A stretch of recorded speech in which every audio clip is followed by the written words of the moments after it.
नमस्कार दोस्तों, आज की जो हमारी हॉरर वीडियो है वो मेरे दोस्त चंदन के ऊपर है, जिसे रास्ते में एक रहस्यमय लड़की दिखाई देती थी। तो चलो वीडियो को शुरू करते हैं और देखते हैं एक रहस्यमय लड़की की डरावनी कहानी। चंदन नाम का लड़का एक दिल्ली की किसी फैक्ट्री में काम किया करता था। उसके घर से फैक्ट्री की दूरी करीबन 5 किलोमीटर दूर हुआ करती थी। वो हमेशा अपनी साइकिल से ही फैक्ट्री जाया करता था। रोज की तरह आज भी वो घर से फैक्ट्री के लिए निकला। तभी उसे रास्ते में पड़ने वाले एक चौराहे पर एक लड़की दिखाई दी, जो कि उसे गुस्से से घूर रही। चंदन ने भी उसे देखा और फिर मुंह फेर कर फैक्ट्री की ओर चला गया। अगले दिन भी सुबह वो लड़की उसी जगह पर खड़ी थी और चंदन को वैसे ही घूर रही थी। चंदन ने पलटकर लड़की की ओर नहीं देखा और फैक्ट्री की ओर चला जाता है। रोजाना इसी तरह हफ्ते भर वो लड़की उस चौराहे पर खड़ी रही और चंदन को वैसे ही घूरती रही। और हमेशा की तरह चंदन उसे अनदेखा कर अपने फैक्ट्री की ओर चला जाता है। करीब 7 दिन बाद की घटना है। जब चंदन फैक्ट्री की ओर जा रहा था तो उसने देखा कि वो लड़की उस जगह पर खड़ी नहीं है। चंदन के मन में सवाल उठा कि आखिर वो लड़की चली कहाँ गई, क्या हुआ होगा उसके साथ। चंदन उस लड़की से बात तो करना चाहता था, लेकिन उसे उससे बात करने में भी डर लगता था, क्योंकि वो बहुत बुरी तरीके से उसे घूरती थी। चंदन इन्हीं ख्यालों के साथ फैक्ट्री पहुंचा और साफ सफाई करके ही घर लौट गया था। वो लड़की एक हफ्ते तक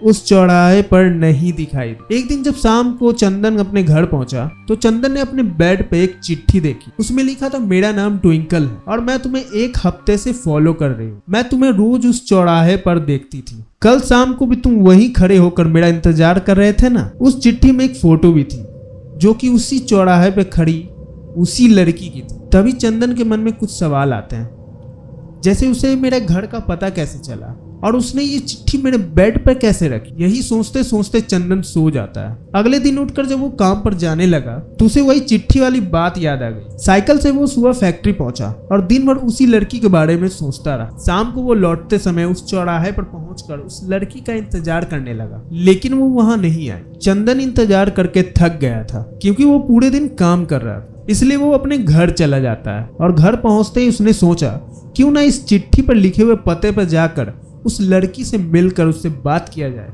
कि उसे आखिर क्या प्रॉब्लम है। रात हो रही थी, इसलिए चंदन ने सोचा कि अगली सुबह उसके घर जाकर मैं उससे बात करूंगा। सुबह होते ही जल्दी तैयार होकर चंदन उस चिट्ठी पर लिखे पते पर पहुंच जाता है और वहां जाकर उसके घर की घंटी बजाता है। तभी उस घर से एक बूढ़ा आदमी बाहर आता है। चंदन उस बूढ़े आदमी से कहता है कि मुझे ट्विंकल से मिलना। यह सुनते ही वो बूढ़ा आदमी पूरी तरीके से चौंक जाता है, मानो उसके पैरों तले से जमीन ही खिसक गई हो। तभी वो बूढ़ा व्यक्ति कहता है, क्या तुम्हें ट्विंकल से मिलना? उसे मरे हुए तो 2 महीने हो गए, अब तुम्हें उससे क्या काम याद आ गया? यह सुनते ही चंदन के होश उड़ जाते हैं। चंदन का शरीर डर के मारे कांपने लगता है। किसी तरह चंदन खुद को संभाल कर घर पहुंचता है और उस चिट्ठी को वहीं जला देता है। उसके मन में कई तरह के सवाल उठने लगते। उसने सोचा कि वो लड़की जो मुझे रोज दिखाई देती थी, क्या वो भूत थी? अगर वो एक भूत थी तो उसने मुझे चिट्ठी कैसे लिखी? यही सोचकर चंदन डर के मारे दुबक कर घर में बैठ जाता है और वो इतना डर जाता है कि करीबन महीने भर तक